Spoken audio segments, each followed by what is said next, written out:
Hello friends, welcome back to Trinova classes.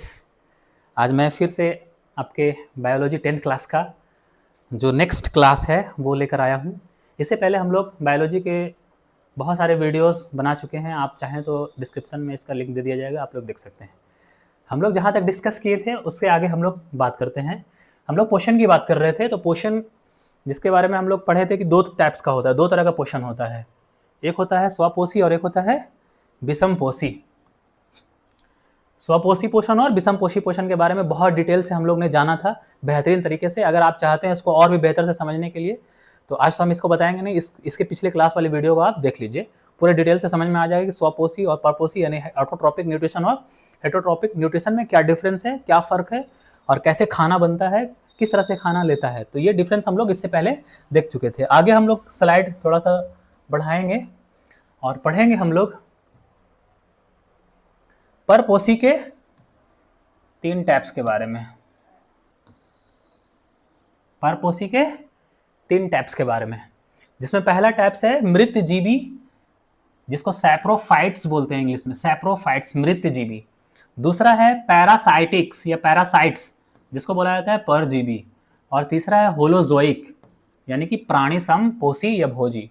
ये 3 तरह का परपोषी पोषण है। परपोषी पोषण के बारे में हम लोग पढ़ा था कि वैसे जीव जो अपना भोजन किसी दूसरे पे डिपेंड करते हैं बनाने के लिए, अपना शरीर में अपने अंदर ऑटोमेटिक उनके बॉडी में भोजन नहीं बन पाता, वो दूसरों पे डिपेंड करते हैं। जैसे हम लोग पेड़ पौधों को काट छाट कर खा जाते हैं, मांस मछली हम लोग खा जाते हैं, अंडा खा जाते हैं, तो दूसरों पे हम लोग डिपेंड रहते हैं। तो हम लोग कैसे हैं? परपोषी जीव हम लोग। तो परपोषण भी 3 तरह का होता है। इसमें कौन कौन से जीव आते हैं वो समझना हम लोग को। तो सबसे पहला जो है परपोषी का एग्जाम्पल, विषमपोषी का एग्जाम्पल या पहला टाइप्स जिसको बोलेंगे वो है मृतजीवी। नाम ही है मृतजीवी। मृतजीवी यानी सैप्रोफाइट्स। अब होता क्या है, ये कैसे किस तरह का पोषण प्राप्त कैसे करता है? तो ये हम लोग जानते हैं कि तीनों जो है परपोषी का ही टाइप्स है। इसका मतलब तीनों दूसरों से ही भोजन प्राप्त करेगा, दूसरों पे डिपेंड करके ही भोजन लेता है। तो आखिर होता क्या है मृतजीवी? तो देखिए, अगर तीनों को थोड़ा ट्रिक से जानेंगे तो थोड़ा सा अभी याद रखिएगा कि सबसे जो डरपोक होता है, सबसे डरपोक तीनों में वो मृतजीवी होता है। उसके बाद थोड़ा सा वो निडर होता है, कौन? वो पैरासाइट्स होता है यानी कि परजीवी। और सबसे जो निडर होता है, जो डरता ही नहीं है एकदम खाने होने के लिए, भोजन वोजन लेने के लिए, वो होता है होलोजोइक यानी प्राणी संपोषी। फिर हम आपसे पूछ रहे हैं कि सबसे डरपोक कौन होता है, भोजन लेने के लिए डरता है, बहुत ज्यादा डरता है, वो कौन होता है? मृतजीवी यानी सैप्रोफाइट्स। और दूसरा थोड़ा बहुत निडर होता है, ज्यादा निडर भी नहीं होता, ये भी डरता है। दूसरा होता है परजीवी, पैरासाइट्स, भोजन बनाने के लिए डरता है वो। और सबसे जो निडर होता है, उसको कोई उतना डर नहीं होता है, वो होता है प्राणी संपोषी। अब ये तीनों हम ऐसी बात क्यों की है कि सबसे जो है डरपोक, फिर थोड़ा निडर, हाँ पूरा बहुत ज्यादा निडर? तो ये इसके पीछे का रीजन हम बताते हैं क्यों ऐसा बोले। तो देखिए, सबसे पहला मृतजीवी क्या है कि ये भोजन कैसे प्राप्त करता है? जब कोई सामने वाला जीव मर जाता है, गल सड़ जाता है, तब वो उसके पास जाकर के उससे भोजन प्राप्त करता है, पोषण प्राप्त करता है और अपने बॉडी का निर्माण करता है, टूट फूट की मरम्मत करता है। उस तरह के जीवों को बोला जाता है मृतजीवी। और इस तरह का अगर पोषण होगा, इस स्टाइल से पोषण होगा कि जब सामने वाला पूरा मर जाएगा, गल सड़ जाएगा, कोई गले सड़े पदार्थों को जब खाएगा कोई जाकर के, तो इस तरह के जीव को बोलेंगे मृतजीवी। और इस तरह का जब खाना खाया जाएगा, जब मरे सड़े गले पदार्थों को कोई खाने जाता है, तो इस तरह के जो मेथड है, जो विधि है, इस विधि को बोला जाता है मृतजीवी पोषण। इस तरह के पोषण को बोलते हैं मृतजीवी पोषण। तो समझ में आई बात कि क्या है मृतजीवी पोषण? फिर से हम बता दे रहे हैं कि जब कोई जीव या कोई पदार्थ गल सड़ जाता है और उससे कोई दूसरा जीव भोजन प्राप्त करता है, उसको खाने के लिए जाता है, इस तरह के जीव को बोला जाता है मृतजीवी। और इस तरह के पोषण को बोलते हैं मृतजीवी पोषण। अब दूसरा बात करते हैं परजीवी, पैरासाइट्स या पैरासाइटिक न्यूट्रिशन क्या है। तो परजीवी क्या होता है? ये क्या करता है, किसी दूसरे जीव के ऊपर डिपेंड तो रहता है, यानी उसके अंदर घुस जाता है, उसके शरीर के अंदर किसी तरह से अंदर घुस जाता है, या उस शरीर के ऊपर रह करके, ऊपर रह करके कहीं पे, जैसे बाल के अंदर जुआ हो गया, ऊपर से मच्छर जो हम लोग का खून चूसता है, तो ये सबको बोला जाता है परजीवी। यानी कि ये थोड़ा निडर है। सबसे डरपोक था मृतजीवी, जो एकदम गल गया, सड़ गया, तब जाकर खाना उससे ले रहा है, तो वो मृतजीवी हुआ, जैसे छोटे छोटे बैक्टीरिया वगैरह हो गए।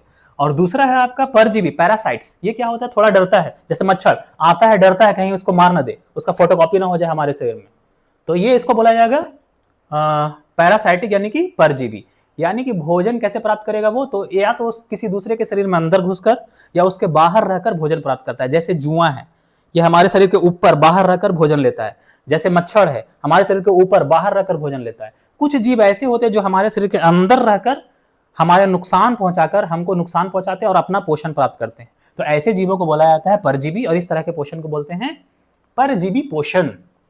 आई बात समझ में? दो तरह का पोषण। अब तीसरा है प्राणी संपोषी या प्राणी संपोषण, होलोजोइक। ये क्या होता है? ये हम लोग हैं, हम लोग निडर होते हैं एकदम, इंसान या बड़े बड़े जानवर हो गए, ये सब मनुष्य हो गए, तो ये सारा क्या होता है? प्राणी संपोषी होता है, होलोजोइक होता है। ये बिल्कुल निडर होता है। होता क्या है? ये क्या करता है?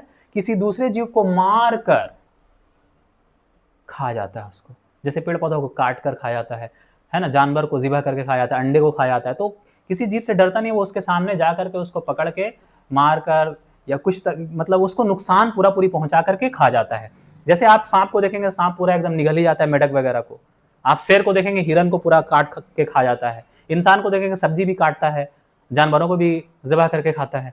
तो ये सारे जीवों को बोला जाएगा प्राणी संपोषी। तो यही रीजन था इसके पीछे बोलने का कि सबसे डरपोक मृत्यजीवी होता है और थोड़ा बहुत निडर होता है परजीवी, और सबसे निडर होता है प्राणी संपोषी। मृत्यजीवी सबसे डरपोक क्यों होता है? क्योंकि ये सामने वाला से भोजन कैसे प्राप्त करता है? बिल्कुल सामने वाला मर सड़ जाता है, गल जाता है, तब उससे भोजन प्राप्त करता है। तो इसलिए इसको बोलेंगे, इसको सबसे डरपोक है ये। दूसरा थोड़ा बहुत डरता है, जैसे परजीवी। ये क्या करता है? सामने वाला के अंदर घुस जाता है या उसके ऊपर बॉडी में रहता है, उससे पोषण प्राप्त करता है। जैसे मच्छर है, डरता है, जुआ है, ये सब है। और सबसे निडर होता है प्राणी संपोषी, होलोजोइक, यानी कि ये डरता उड़ता नहीं, सामने जाकर के उसको पकड़ के खा जाता है। जैसे कोई सब्जी पकड़ के खा गया, सेब जाके तोड़ा, कड़ाक से खा गया उसको, है ना। कोई अंडा उठाया, कड़ से तोड़ा और अंदर मुंह में। तो इस तरह के ये जो जीव होते हैं प्राणी संपोषी, सबसे निडर होते हैं। तो इसको बोले जाएंगे होलोजोइक या होलोजोइक न्यूट्रिशन इसको बोलेंगे। तो ये परपोषी जो हुआ, ये तीन तरह का हुआ, तीनों दूसरे पे डिपेंड है। लेकिन ये कब डिपेंड है? एक है कब डिपेंड कर रहा है? जब मर सड़ जा रहा है सामने वाला, तब। एक थोड़ा बहुत डरते हुए जा रहा है, उसके शरीर के ऊपर रह रहा है या अंदर रह रहा है, और एक एकदम पूरा उसको मार के खा जा रहा है। तो ये तीन तरह का हुआ परपोषी का टाइप्स। अब हम लोग जैसे कि हम जान ही चुके हैं, अब थोड़ा सा डेफिनेशन वगैरह देख लेते हैं क्या है इसका। तो मृतजीवी पोषण, सैप्रोफाइटिक न्यूट्रिशन क्या है? तो अभी बताया, इसके बारे में डिटेल से समझ चुके हैं हम लोग कि पोषण की वैसी विधि, वैसा तरीका जिसमें कोई जीव अपना भोजन मृतकों के शरीर, यानी जब कोई मर जाता है, डेड बॉडी, उसके शरीर या गले सड़े, जो गल सड़ रहा है कोई खाना, क्षय हो रहे पदार्थों से प्राप्त करता, उससे भोजन प्राप्त करता, पोषण प्राप्त करता है। तो ऐसे जीवों को बोला जाएगा मृतजीवी, और इस तरह के पोषण को बोलते हैं मृतजीवी पोषण। तो मृतजीवी में कौन कौन आते हैं? तो देखिए आप लोग, जैसे फंगी वगैरह हो गया, कबक जिसको बोलते हैं, जैसे फफूंदी, मशरूम, ये फफूंदी आपका मशरूम वगैरह, ये सब गोबर छत्ता वगैरह, इसको गोबर छत्ता भी बोलते हैं, मशरूम भी बोलते हैं, फफूंदी भी बोलते हैं। आपका ईस्ट हो गया, ईस्ट भी क्या है? एक तरह का मृतजीवी है। ब्रेड मोल्ड, ब्रेड मोल्ड क्या होता है? जब ब्रेड आप कई दिनों तक छोड़ देते हैं तो वो सड़ने लगता है, गलने लगता है, और सड़ने गलने की वजह से वहां पे एक ब्रेड मोल्ड आ जाता है उस ब्रेड को, सड़े हुए को खाने के लिए। तो उसको ब्रेड मोल्ड बोलेंगे कि ये भी एक आपका मृतजीवी है, सैप्रोफाइट्स है।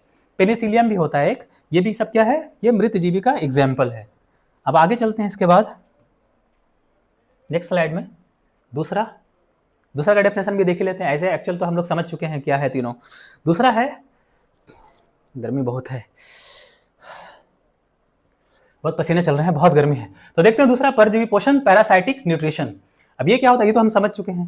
तो देखिए, पोषण की वैसी विधि, वैसा तरीका जिसमें कोई जीव किसी दूसरे जीव के शरीर के अंदर घुस जाता है, उसके अंदर रहता है, या उस शरीर के ऊपर यानी बाहर रहकर, या तो बाहर में रहेगा, या तो शरीर के अंदर चला जाएगा, या उस शरीर के ऊपर रहेगा। ऊपर यानी कि बाहर में रह करके उससे अपना भोजन प्राप्त करता है, पोषण प्राप्त करता है, और साथ में उसको हानि भी पहुंचाता है। जैसे मच्छर आपसे भोजन लेता है, हम लोग से खून चूसता है, जब वो खून अंदर खींचता है तो हमको तो नुकसान भी तो पहुंचाता है। जैसे देखो, मेरा कल रात में कितना मच्छर काट लिया, यहाँ वहाँ पूरा मच्छर के डॉट्स जो है, निशान पूरा पड़े हुए हैं। तो ये हमको नुकसान भी पहुंचा रहा है और उसको भोजन भी मिल रहा है। यानी सामने वाले जीव को नुकसान भी पहुंचाता है और खुद भोजन ले भी लेता है। यानी दो काम कर दे रहा है, एक हम लोग को नुकसान पहुंचा दे रहा है और खुद खाना बना ले रहा है। तो इस तरह के जीवों को बोलेंगे परजीवी, और इस तरह के पोषण को बोलेंगे परजीवी पोषण। यानी अंदर या बाहर रहकर उससे अपना भोजन प्राप्त करता है और साथ ही उसे हानि भी, नुकसान भी पहुंचाता है, उसे परजीवी पोषण कहते हैं। अब इसमें परजीवी में कौन कौन से जीव आते हैं, कौन कौन से ऑर्गेनिज्म आते हैं? तो देखिए, सबसे पहले मच्छर आपका है, ये भी एक परजीवी है। जूं जो आपके सर में है, ये सब जो भोजन लेते रहता है, आपके जो स्कैल्प है उसको नुकसान पहुंचाता रहता है, जिससे बाल भी झड़ना शुरू हो जाता है। तो जूं हो गया। खटमल हो गया आपका, खटमल जो खटिए से आकर के आपको काटते रहता है, उससे नुकसान भी पहुंचाता है, खाना भी लेता है, खून लेते रहता है। अमरबेल एकमात्र प्लांट है, ये पादप है, पेड़ पौधा है जो एक परजीवी है। पेड़ पौधा किसी दूसरे पेड़ पे ये लगा रहता है अमरबेल। जैसे ये देख रहे हैं आप लोग, ये जो झाड़ी जैसा पीला पीला आप लोग देख रहे हैं, ये क्या करता है, दूसरे पेड़ पौधों के ऊपर एक जाल नुमा संरचना होता है, एक जाल के जैसा चिपका रहता है। जब पेड़ पौधा प्रकाश संश्लेषण से भोजन बना लेता है तो उस भोजन को ये उसके ऊपर चिपक कर उससे अपना अंदर ग्लूकोज बनाते रहता है, खींचते रहता है उससे पोषण। तो उसको, उस पेड़ पौधों को नुकसान भी पहुंचाता है। आप कहीं भी देख सकते हैं झाड़ी वगैरह जो होता है वहां पे पीला पीला ऐसे कुछ धागे नुमा रचना देख सकते हैं। इसको बोला जाता है अमरबेल, इंग्लिश में इसको बोलते हैं कस्कूटा। ये एक प्लांट होता है और परजीवी भी होता है, पैरासाइट भी होता है। उसके बाद है प्लाज्मोडियम। प्लाज्मोडियम क्या होता है, ये आपके बॉडी के अंदर होता है। मच्छर के डंक में, जो मादा एनोफिलीज मच्छर होता है, फीमेल वाली मच्छर, उसके डंक में एक परजीवी पाया जाता है जिसको बोला जाता है प्लाज्मोडियम। वो प्लाज्मोडियम क्या करता है, जब मच्छर क्या करता है, जब आपके शरीर में खून लेने के लिए छोड़ता है तो प्लाज्मोडियम को आपके बॉडी में छोड़ देता है। प्लाज्मोडियम जब आपके बॉडी में चला जाता है मच्छर के डंक से, तो क्या होता है, पूरा बॉडी में वो प्लाज्मोडियम अपने अंदर रिप्रोडक्शन करता है, पूरा ढेर सारी मात्रा प्लाज्मोडियम की बढ़ा देता है, अपनी जनसंख्या बढ़ा लेता है, जिससे हमें मलेरिया नामक बीमारी हो जाती है, हमको नुकसान पहुंचता है। उसको तो भोजन मिलता रहता है प्लाज्मोडियम को, लेकिन हमारे बॉडी को मलेरिया नामक बीमारी हो जाता है, जिसमें टेम्परेचर एकदम गिर जाता है, एकदम ठंडा कांपने लगते हैं हम लोग, इतना ज्यादा खतरनाक बुखार लग जाता है। वो मलेरिया में ऐसा होता है, पूरा एकदम टेम्परेचर बॉडी का गिर जाता है। उसके बाद है एस्कैरिस, जिसको कभी बुखार भी बोलते हैं हम लोग। एस्कैरिस है, एस्कैरिस क्या होता है, पेट के अंदर पाया जाता है, कुछ जोंक वगैरह होता है। फीताक्रीमी टेपवर्म, ये भी एक तरह का जोंक ही होता है ना। ये फीताक्रीमी टेपवर्म आप जोंक वगैरह देखे होंगे, ये तालाब वगैरह नदी वगैरह में एक जोंक जो चिपक जाता है बहुत ज्यादा। आप गांव देहात में बच्चों लोग को देखे होंगे, देहात में जो नदी तालाब में पैन में जाकर के डुबकियां मारते रहता है बरसात के मौसम में, तो उसके हाथ पैर में एक जोंक चिपक जाता है। इसलिए कुछ बच्चे लोग नमक लेकर जाते हैं कि नमक जैसे उसके ऊपर डालते हैं तो वो जोंक धड़ से अलग हो जाता है, वो छटपटाने लगता है नमक की वजह से। तो वो फीताक्रीमी टेपवर्म हो गया, वो भी एक तरह का परजीवी है। एंट अमीबा, एंट अमीबा क्या होता है, ये दांतों में एंट अमीबा हो जाता है। जब दांत हम लोग बहुत ज्यादा खाना खाते हैं, मीठा वगैरह चिपका, दांतों में मीठा चिपकने के बाद क्या होता है, इसमें बैक्टीरिया लगता है, बैक्टीरिया उसको एसिड में बदल देता है, उस मीठा चीज को, चीनी वगैरह शुगर वगैरह जो भी होता है, वो मीठा चीज में क्या लग जाता है, एक पैरासाइट आ जाता है जिसको बोला जाता है एंट अमीबा। ये यहाँ पे दांतों में लग जाता है, जो आपके दांतों को बहुत ज्यादा हार्मफुल करता है, बहुत नुकसान पहुंचाता है। यहाँ पे कैविटी हो जाती है, पूरा एनामल, इनामेल जो होता है दांत की जो बाहरी परत है, इसको इनामेल बोला जाता है, ये इनामेल पूरा डैमेज हो जाता है। तो ये जो हो गया एंट अमीबा हो गया। ये सारा का सारा क्या है, ये जितने भी ऑर्गेनिज्म है ये सब परजीवी हैं। ये परजीवी का एक ही डिफिनेशन सिंपली याद रखिएगा, ये क्या करता है, दूसरे के बॉडी के अंदर रहेगा या बाहर उसके ऊपर रहेगा और उससे अपना भोजन लेगा और सामने वाले को नुकसान भी पहुंचाएगा। तो ये परजीवी हो गया। अब परजीवी के भी दो प्रकार हैं, अभी हमने देखा, एक अंदर रहता है शरीर के अंदर, इसको इंडो पैरासाइट बोलेंगे, अंतः परजीवी जो शरीर के अंदर रहते हैं, जैसे प्लाज्मोडियम हो गया, एस्कैरिस हो गया, एंट अमीबा हो गया, ये बॉडी के अंदर अंदर घुस करके भोजन प्राप्त करता है हम लोगों से। दूसरा आपका है बाह्य परजीवी, एक्सो पैरासाइट, ये क्या करता है, शरीर के बाहर रहते हैं और उससे भोजन प्राप्त करते हैं, शरीर के ऊपर या बाहर, जैसे मच्छर हो गया, जूं हो गया, खटमल हो गया, अमरबेल पेड़ पौधा जो है, फीताक्रीमी जोंक जिसको बोलते हैं हम लोग।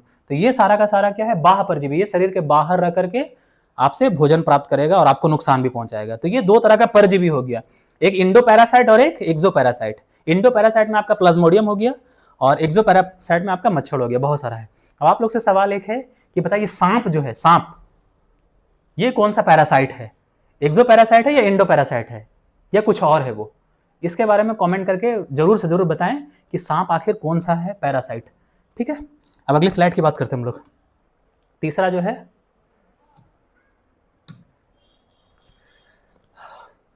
तीसरा आपका है प्राणी संपोषी या प्राणी संपोषी पोषण, होलोजोइक न्यूट्रिशन, जिसमें हम लोग मनुष्य लोग, ह्यूमंस वगैरह आते हैं या बड़े बड़े जानवर आते हैं। तो ये सब जो है प्राणी संपोषी पोषण में आते हैं। प्राणी संपोषी के बारे में हम लोग बता दिए, सबसे निडर यही है कि पोषण की वैसी विधि जिसमें कोई जीव किसी दूसरे जीव को मारकर, ठोस या तरल के रूप में मारकर, किसी दूसरे जीव को मारकर, या तो ठोस के रूप में लेंगे या उसको जूस बना के एकदम तरल के रूप में ले लेंगे, सूप या जूस वगैरह बना करके, ठोस या तरल के रूप में अपना भोजन प्राप्त करते हैं। किस रूप में, उस जीव को दूसरे जीव को क्या करके, मार कर ठोस या तरल के रूप में, सॉलिड या लिक्विड के फॉर्म में अपना भोजन प्राप्त करते हैं, उसे प्राणी संपोषी पोषण कहते हैं और ऐसे जीवों को प्राणी संपोषी कहा जाता है। तो होलोजोइक में कौन कौन आते हैं, तो जैसे आपका मनुष्य हो गया, जितने भी मनुष्य होते हैं सब सामने वाले को मारकर ही भोजन प्राप्त करते हैं। पशु हो गए बहुत सारे, जितने पशु हैं, जैसे हिरन हो गया, शेर हो गया, भालू हो गया, पक्षी जितने हो गए, वो सामने वाले को, जैसे पक्षी क्या करता है, कीड़े मकोड़े को मार करके खा जाता है। एक अमीबा भी होता है, ये एक कोशिका का जीव होता है, एक ही सेल का बना होता है। ये भी क्या करता है, सामने मौजूद इसके जब भोजन आता है, ये शांत गंदे पानी में पाया जाएगा, तालाब वगैरह में पाया जाएगा। अमीबा एक ही सेल का होता है, हमें दिखाई नहीं पड़ेगा, उसको माइक्रोस्कोप लगाना पड़ेगा देखने के लिए। वो क्या करता है, जैसे इसके पास भोजन आता है, भोजन को ये पकड़ लेता है और पकड़ के अपने अंदर डाल लेता है। तो ये भी उसको मार करके एक तरह से खा जाता है। तो ये भी आपका क्या हो गया, प्राणी संपोषी हो गया, होलोजोइक हो गया। तो ये सारे होलोजोइक के एग्जाम्पल हैं। अब होलोजोइक जो है, प्राणी संपोषी जीव जो है, वो भी 3 तरह के होते हैं। वो कौन कौन होते हैं, पहला है शाकाहारी, हर्बीवोरस। ये क्या होते हैं, वैसे जीव जो केवल साग सब्जी खाते हैं, है ना, साग सब्जी वगैरह खाते हैं। जैसे आपका हिरन हो गया, बकरी हो गया, भैंस हो गया, गाय हो गया, ये सब क्या करते हैं, शाकाहारी कहलाते हैं, क्योंकि ये घास फूस वगैरह साग सब्जी वगैरह खाते हैं। ये मांस को पचा भी नहीं सकते हैं, क्योंकि इनके अंदर जो डाइजेस्टिव सिस्टम लगा हुआ है वो इस तरह का नहीं लगा हुआ है कि वो मांस मछली को पचा सके। इनके अंदर डाइजेस्टिव सिस्टम ही लगा होता है, बड़ा बड़ा डाइजेस्टिव सिस्टम होता है इनके अंदर, ताकि वो बड़े बड़े जो है वो घास फूस को पचा सके। घास फूस वगैरह जो होता है वो उसमें बड़ा बड़ा न्यूट्रिएंट्स पाया जाता है, उसको पचाने के लिए बड़ा बड़ा आंत की जरूरत होती है, तो बड़े बड़े आंत इसमें पाए जाते हैं। ये मांस को पचा ही नहीं सकता, इसका बॉडी बना ही नहीं। और इनके दांत भी देखेंगे तो दांत भी पूरा चपटा होता है इनका। ये मांस को तोड़ने वाली दांत भी खुदा ने इसको नहीं बनाया है। खुदा ने ये जो शाकाहारी जीव हैं, हर्बीवोरस हैं, जैसे बकरी, हिरन, गाय, भैंस, इसके दांत भी देखेंगे चपटे दांत होते हैं। क्या चपटे दांत क्या करते हैं, घास को चबा सकते हैं, वो मांस मछली को काट नहीं सकते। फाड़ने वाले जो कैनाइन होते हैं, ये इनके पास कैनाइन खुदा ने नहीं दिया है, इसलिए ना ही ये पचा सकते हैं उसको, ना ही उसको चबा सकते हैं मांस को। ये सिर्फ घास फूस खा सकते हैं। तो ये हो गया हर्बीवोरस शाकाहारी। दूसरा है आपका मांसाहारी, कार्निवोरस। कार्निवोरस क्या होते हैं, जो इनके काइनाइन थोड़े लंबे लंबे, जो दांत के जो नोकीले दांत जो दो होते हैं ना, इसको काइनाइन बोला जाता है। काइनाइन क्या होते हैं, ये काइनाइन लंबे लंबे होते हैं इनमें, इन जानवरों में, और ये मांस मछली को फाड़ने चीरने के लिए बहुत ज्यादा यूजफुल होते हैं। और इस तरह से दांत भी इनका बना हुआ है, मांस मछली को पचाते हैं ये। तो जो वैसे जीव जो केवल मांस मछली खाते हैं उसको बोला जाता है मांसाहारी, जैसे शेर, बाघ, चीता, कुत्ता, ये सब का दांत देखेंगे आप निकला हुआ रहेगा थोड़ा सा, ये कैनाइन, जिसको कैनाइन बोला जाता है। इससे क्या करते हैं, मांस को चीरने का काम करते हैं, इस तरह से फाड़ते हैं। इनका जो बॉडी का जो पेट के अंदर जो डाइजेस्टिव सिस्टम, जो अंतड़ियां लगी हुई हैं, वो भी इस हिसाब से लगी हुई है कि मांस को पचा सके। ये लोग घास खा भी लेंगे तो घास को पचा नहीं सकते, क्योंकि इनके अंदर जो है डाइजेस्टिव सिस्टम जो है, पाचन तंत्र है, वो घास को पचाने के लिए नहीं बना है, ये मांस मछली को पचाने के लिए ही बनाया है। जैसे शेर आपका हो गया, बाघ हो गया, चीता हो गया, ये सब क्या हो गया आपका, मांसाहारी हो गया। तीसरा आपका है सर्वाहारी, ओमनीवोरस। ये ऐसे जीव होते हैं जो मांस मछली घास फूस सब खा लेते हैं। जैसे हम लोग हो गए, हम लोग घास फूस, मांस मछली, अंडा, गोश्त वगैरह सब खा लेते हैं। तो ये सबको बोला जाता है क्या, सर्वाहारी, ओमनीवोरस। वैसे जीव जो शाक सब्जी और मांस मछली सब कुछ खाते हैं, जैसे मनुष्य, मोर, भालू, कौवा, सुअर, चिंपैंजी आदि, ये सब वगैरह क्या होते हैं, ओमनीवोरस होते हैं, यानी कि मांस मछली भी खा सकते हैं और साग सब्जी भी खा लेते हैं। अब जैसे मनुष्य की बात करेंगे तो मनुष्य को खुदा ने ये कैनाइन भी दिया है, चपटे दांत भी दिए हैं, पीसने वाले दांत भी दिए हैं, फाड़ने वाले भी दांत दिए हैं ताकि मांस मछली को एकदम खींच सके, चबाने वाले दांत भी दिए हैं ताकि पीस सके, चपटे दांत भी दिए हैं ताकि चपटे दांत से घास वगैरह, घास को सब्जी वगैरह खा सके। और डाइजेस्टिव सिस्टम भी नॉर्मल बनाया है, ना ही शाकाहारी के जैसा बड़ा डाइजेस्टिव सिस्टम बनाया है, ना ही मांसाहारी के जैसा छोटा डाइजेस्टिव सिस्टम बनाया है, एकदम नॉर्मल बनाया है ताकि घास फूस को भी पचा सके और मांस मछली को भी पचा सके। ये हमारा बॉडी स्ट्रक्चर ही खुदा ने ऐसा बनाया है ताकि हम लोग दोनों तरह का खाना खा सकते। दुनिया में बहुत तरह के लोग होते हैं, कुछ लोग जो है मरुस्थल में पाए जाते हैं, कुछ इंसान, तो वहाँ पे तो साग सब्जी होगा नहीं, तो उन लोग को जानवर वगैरह को खाना पड़ता है। कुछ होते हैं जो साग सब्जी के इलाके में पाए जाते हैं तो साग सब्जी खाते हैं। तो तरह तरह के लोग होते हैं, तरह तरह के खाना खाते हैं। तो ये सब हो गए ओमनीवोरस, सर्वाहारी। तो ये हुआ आपका परपोषी या विषमपोषी का 3 टाइप्स। पहला था मृतजीवी जो सबसे डरपोक, दूसरा था परजीवी हल्का फुल्का डरता था, और तीसरा है प्राणी संपोषी। प्राणी संपोषी के भी हम लोग 3 टाइप्स देख लिए, ये शाकाहारी, मांसाहारी और सर्वाहारी। अब आगे चलते हैं एक और स्लाइड में। अब बात करते हैं हम लोग पेड़ पौधों के एक पार्ट्स के बारे में। पेड़ पौधों में जो पत्तियां होती है, आप लोग पत्ती तो देखे हैं, सब लोग पत्ती देखते हैं, तरह तरह की पत्तियां होती हैं, कुछ अलग अलग डिजाइन की होती हैं। पेड़ पौधों में जितने आप पत्तियां देखेंगे, अलग अलग पेड़ पौधों के अलग अलग डिजाइन की पत्तियां होती है, कुछ चौड़े होते हैं, कुछ गोल होते हैं, कुछ लंबे होते हैं, लेकिन सबका कलर आप जो देखेंगे तो ग्रीन ही होता है, हरा होता है। तो उसके पीछे का रीजन क्या है, ग्रीन क्यों होता है पत्तियां?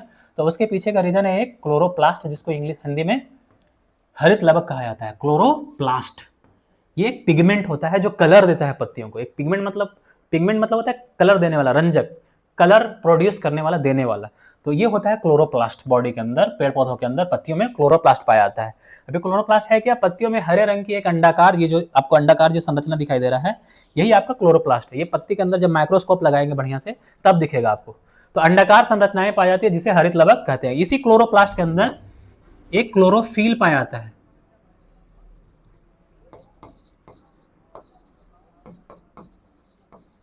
जिसको पर्णहरित हिंदी में बोलते हैं।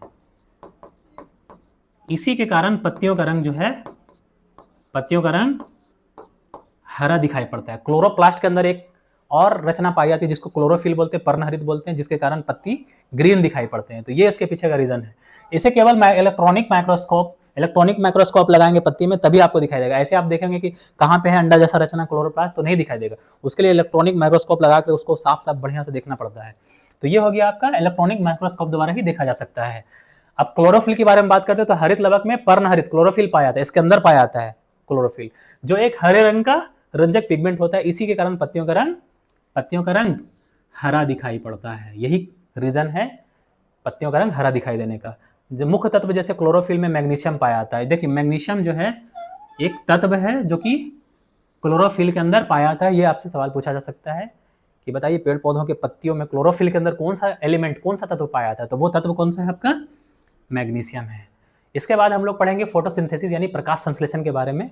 डिटेल से जानेंगे आखिर प्रकाश संश्लेषण कैसे होता है, क्या क्या चाहिए पेड़ पौधों को भोजन बनाने के लिए, खाना खाने के लिए, पेड़ पौधे कैसे खाना बनाते हैं, क्या उनको कहीं जाना पड़ता है खाना बनाने के लिए या खुद ब खुद ऑटोमेटिक उनके अंदर बॉडी में खाना बन जाता है। जैसे हम लोग जाते हैं खाना बनाने के लिए लेकिन पेड़ पौधों को जाने की जरूरत नहीं पड़ती है। तो इसके पीछे का पूरा रीजन हम लोग जानेंगे कैसे कैसे क्या होता है। आज के लिए इतना ही रखते हैं। बहुत बहुत शुक्रिया ट्रिनोवा क्लासेस में बने रहने के लिए।